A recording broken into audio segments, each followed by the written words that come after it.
다음으로 정청래 최고위원의 발언이 있겠습니다. 지난 2년간 고마웠습니다.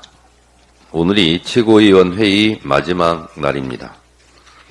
강한 민주당, 강한 정청래, 당원이 주인되는 정당을 만들겠습니다. 당원대표 최고위원 후보 기호 7번 정청래입니다. 2년 전 전당대회 연설 때마다 제가 이렇게 외쳤었습니다. 맞서고 지키고 이기겠습니다. 왜 윤석열과 싸우지 않고 이재명과 싸우려 하는가? 왜 적의 흉기로 동지를 찌르려 하는가? 이재명을 지키겠습니다. 노무현 정신을 말했습니다. 광주에서 콩이면 대구에서 콩이고 대구에서 콩이면 광주에서 콩인 나라. 그러나 우리 민주당 안에서는 과연 어떤가? 당원에게 콩이면 국회의원에게도 콩이고 국회의원에게도 콩이면 당원에게도 콩인 정당인가? 당원과 국회의원의 거리가 이렇게 멀어서야 되겠는가라고 연설했습니다. 국회의원들은 이재명 때문에 졌고, 다시 하겠습니다. 국회의원들은 이재명 때문에 대선에서 졌고, 그러니 책임지고 당대표에 나와서는 안 된다고 하고, 당원과 지지자들은 이재명이니까 그만큼 표가 나왔으니 당대표에 나와야 된다고 말했습니다. 국회의원과 당원의 거리를 줄여야 합니다. 국회의원 80%는 이재명 당대표 나와서는 안 된다고 하고 당원과 지지자 80%는 이재명이 당대표를 해야 된다고 주장했습니다. 누가 옳습니까? 이런 연설을 제가 했습니다. 2년 전 전당대회 때 유세 내용인데 지금 생각해보면 격세지감입니다. 당원이 주인되는 정당을 만들기 위해 저는 10수년 전부터 시기와 질투, 때로는 모함을 받으며 고통도 당했습니다. 진정 당원이 주인인 정당이 진정 강한 정당입니다. 나라의 주인이 국민이듯이 당의 주인이 당원임은 너무도 당연한 일입니다. 상식입니다. 대의원 1표가 권리당원 100표인 정당은 매우 허약한 정당이고 역동성이 떨어진 정당입니다. 강한 민주당은 당원이 주인인 당원이 강한 정당이어야 합니다. 지난 2년간 이재명 1기 지도부는 야당 탄압 정적 제거 이재명 죽이기와 맞서 윤석열 검찰 독재 정권에 맞서 싸웠습니다.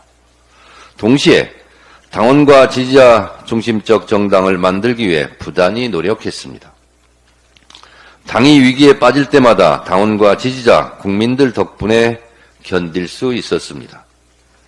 당사에 대한 압수수색, 이재명 대표 선거법 기소, 이재명 대표의 성남지청 첫 소환 주사부터 300번이 넘는 압수수색, 대장동 성남FC 변호사비 대납 사건, 대북 송금, 그리고 테러까지 이재명 지도부는 함께 맞서고 함께 싸웠습니다.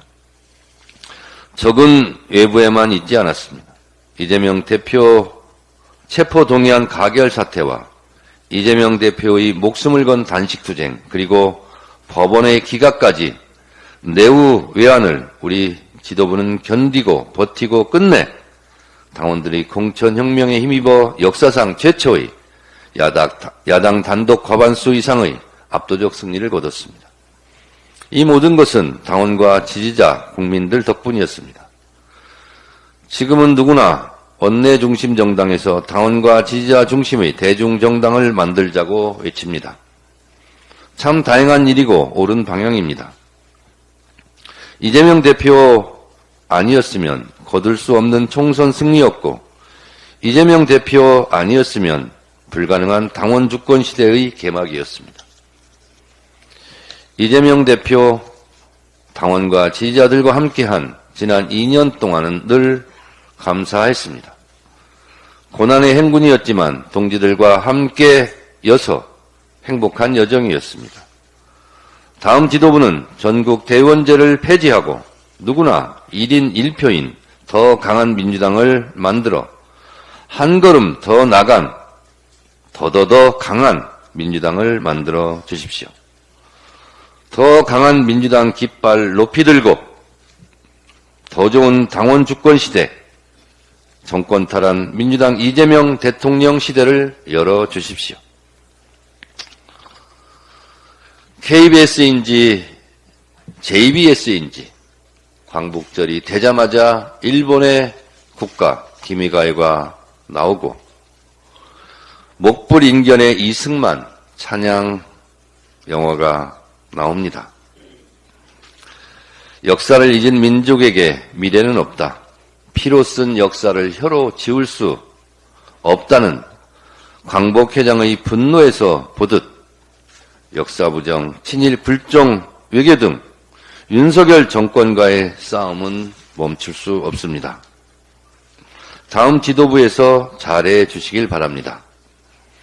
다음 지도부에게 제 자리, 제 역할을 물려주고 저는 물러갑니다. 그동안 과분한 사랑과 성원에 감사드립니다. 고맙습니다.